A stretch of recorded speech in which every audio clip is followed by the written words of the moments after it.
Assalamualaikum warahmatullahi wabarakatuh. Waalaikumsalam warahmatullahi wabarakatuh. Para pemirsa, berjumpa lagi dengan Forum Komunikasi Penyuluh Agama Islam Kantor Urusan Agama Kecamatan Gandrung Bangu, Kantor Kementerian Agama Kabupaten Cilacap dalam acara kajian fikih wanita. Para pemirsa, pada hari ini kita akan bertemu langsung dengan narasumber kita, Ibu Lely Riyasati ya. Bapak Ibu, kita langsung saja temui beliau. Assalamualaikum warahmatullahi wabarakatuh. Waalaikumsalam warahmatullahi wabarakatuh. Apa kabar Bu Nyai? Alhamdulillah Sehat sehat. ya, alhamdulillah. Hari ini bisa kumpul, bisa kita bersama-sama dalam kajian fikih wanita. Beliau adalah salah satu penyuluh yang ada di Kantor Kementerian Agama Kabupaten Cilacap dan beliau bertugas di KUA Kecamatan Gandrung Bangu. Oke Ibu, saya akan langsung, sekarang kajian kita adalah masalah fikih wanita ya, bahwa wanita itu memiliki siklus bulanan, bahwa wanita itu akan mengalami yang namanya haid ya, haid, dan itu semua wanita yang normal itu biasanya mengalami siklus bulanan gitu Bu. Yang saya tanyakan Ibu, bagaimana syarat-syarat darah bisa dikatakan darah haid? Ya. Terima kasih Pak Yai atas undangannya untuk bisa di sini duduk bareng dengan Pak Yai. Baik, untuk syarat-syarat bahwa darah yang dikeluarkan seorang perempuan itu dinamakan haid itu ada 4 syarat.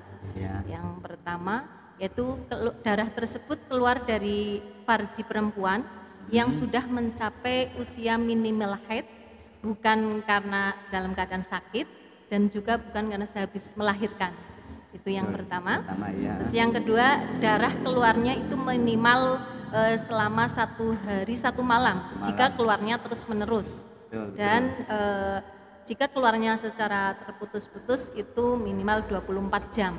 Itu yang kedua. Terus yang ketiga, maksimal darah yang keluar tidak melebihi 15 hari. Jadi kebalikan yang nomor 2 tadi nggih. Terus yang nomor 3, minimal suci yang menjadikan pemisah antara 2 haid, berarti haid awal dan haid berikutnya adalah 15 hari 15 malam. Begitu. Dari 4 syarat tersebut tidak bisa kita tinggalkan salah satunya. Jadi memang harus ada 4 syarat yang dipenuhi ketika darah keluar.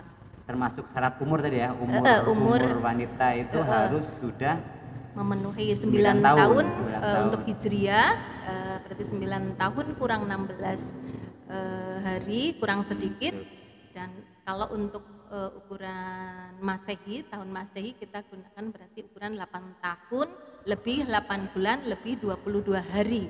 Berarti ada perbedaan ya. Jadi hitungnya kita ngitung yang hijriah ya, bukan jadi, yang Masehi. Kalau biasanya ya, saya sendiri dulu waktu masih minim belajar tentang fikih wanita ya tahunnya 9 tahun ketika saya berumur 9 tahun. Dihitung dari kita lahirnya tanggal berapa. Tapi ternyata sebenarnya itu 9 tahun dihitung dari hijriahnya. Kalau kita mau menggunakan bulan Masehinya berarti itu ukuran dari 8 tahun lebih 8 bulan lebih 22 hari. 8 tahun lebih 8 bulan lebih 22 hari. Oke, berarti ada perbedaan ya Bapak Ibu semua, pemirsa semuanya. Tidak ngitungnya 9 tahun, berarti masih kurang 9 tahun kalau dihitung secara Masehi ya, secara tahun Masehi. Oke. Itu syarat-syaratnya Bu Haji ya, Bu Nyai ya. Terus bagaimana karakteristik darah? Kita kan darah kan macam-macam ya, ada yang merah, ada yang hitam gitu. Coba menurut Ibu gimana Bu? Yang Ibu pernah ngalami ya, yang tahu. Sebelum untuk membahas lebih lanjut tentang karakteristik darah haid tersebut, sebenarnya kita harus mengenal dulu bahwa perempuan itu mengeluarkan darah ada 3 jenis, yaitu darah haid, darah istihadah, dan darah nifas. Nanti karakteristik yang akan kita jelaskan itu bisa digunakan untuk darah tersebut. Jadi tidak hanya darah haid. Jadi menurut kitab Fathul Wahhab bahwa darah itu ada yang darah kuat dan darah lemah, atau darah kuat kita sebut dengan darah koyit, dan darah lemah itu darah dhaif. Untuk memahami perbedaan antara darah kuat dan darah lemah, tentunya kita harus memahami karakteristik dari segi sifat atau terus sifat darah, rupa atau bentuk darah, dan warna darah. Untuk sifat kriteria dari sifat darah seperti itu, darah ada yang berbau bacin nggih Pak Yai tadi mambet niku lah nggih, terus ada yang tidak berbau dari segi sifat. Kalau yang dari segi bentuk atau rupa itu darah itu ada yang kental dan ada yang cair. Dan yang terakhir dari segi warna dari segi warna yang biasanya menjadi patokan kita mengetahui oh, ini masih masa darah haid, masih belum suci, itu bisa dilihat dari segi paling umum kita memahami dari segi warna. Terus dari semua jenis darah itu semuanya darah haid ya. Tadi ada yang agak hitam, ada yang kalau yang hitam ini masuknya ke warna haid, itu warna ada 5 nggih ya. Warna-warna ya, tapi semua itu ya tetap dinamakan darah haid. Cuma nanti perbedaannya di koyit dan lemah. Nanti ketika sudah berbicara dengan yang kuat dan lemah, kita akan membicarakan ke darah istihadah. Oh, gitu ya, jadi ini poinnya dulu tentang darah, berarti karakteristiknya dulu, ya, yang tadi tentang sifat dan rupanya, yang sekarang tentang warna dari darah haid yang dibagi menjadi 5. Menurut ulama itu ada 5. Yang pertama itu hitam. Jadi warna merahnya lebih pekat, warna merahnya lebih pekat, hitam seperti itu. Terus yang kedua adalah merah seperti biasa, merah-merah umum. Yang ketiga adalah coklat, perpaduan antara kuning dan merah, dan yang keempat adalah kuning, dan yang kelima keruh atau budek Pak Yai. Terus biasanya untuk masing-masing karakteristik tersebut, dari seperti sifat darah itu ada yang berbau dan tidak berbau. Nanti yang berbau itu lebih kuat dari yang tidak berbau. Yang karakteristiknya kental dan cair, yang kental lebih kuat dari yang cair. Dan yang warna nomor 1 hitam sampai warna kuning, berarti yang warna hitam itu lebih kuat dari nomor 2 yaitu merah dan seterusnya. Yang kuning lebih kuat dari yang keruh seperti itu.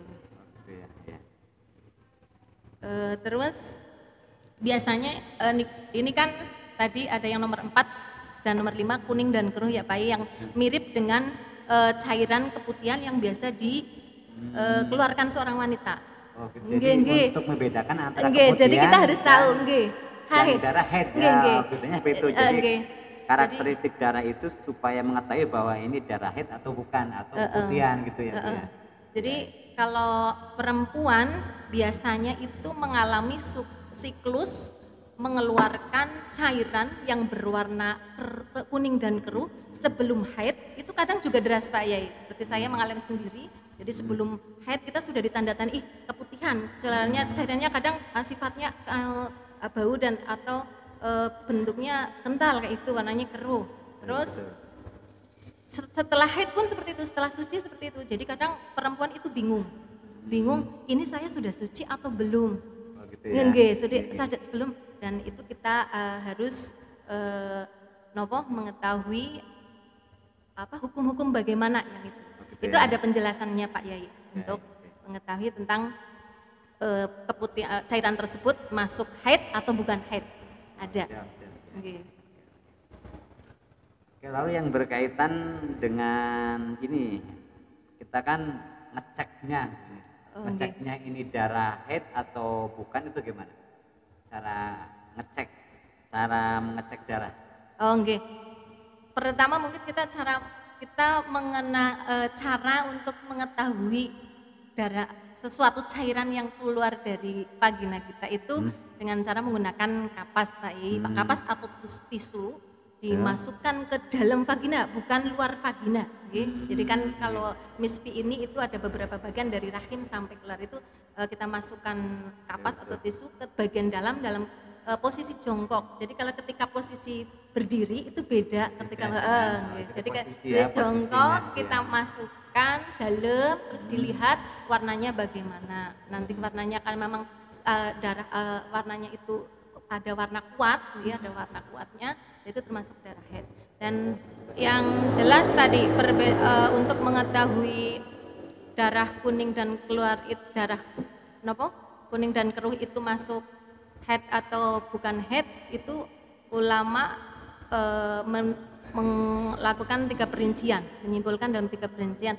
Jika darah kuning, cairan kuning dan keruh itu keluarnya sebelum masa haid, berarti itu bukan haid. Betul ya, berarti masih di masa suci ya. Ketika intinya belum haid, belum haid berarti itu bukan haid. Belum masuk umur 9 tahun pokoknya Iya. gitu ya. Atau kayak gini, kan keluar darah harus berupa warna yang kuat seperti hitam, terus ada 1 jam seperti syarat-syarat yang tadi. Ya, betul, Nah, betul. itu keluarnya kok kuning dan cairannya kuning atau keruh kayak gitu saja, nggak ada 24 jam, terus nggak ada warna kuat-kuatnya seperti merah kayak gitu, gitu nggak ya? ada, berarti itu keputihan. Itu sebelum haid. gitu. Tapi Gitu kalau ya. cairan ke darah kuning dan keruhnya itu mengiringi masa haid, berarti itu termasuk haid. Gitu ya. Terus yang ketiga, ketika keluar darah kuning dan keruhnya itu setelah bersih atau setelah suci. Contohnya, hari ini saya jam 12 sudah dilihat kapasnya bersih. Sudah bersih kan, terus nggak ada, sudah sesuai dengan sesuai dengan kapasnya, bersih, tidak ada warna apapun, berarti suci.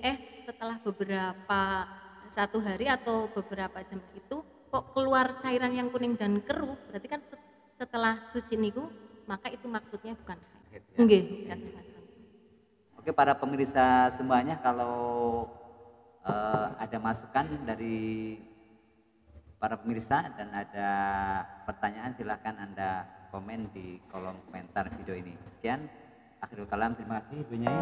Akhirul kalam, wassalamualaikum warahmatullahi wabarakatuh. Waalaikumsalam warahmatullahi wabarakatuh.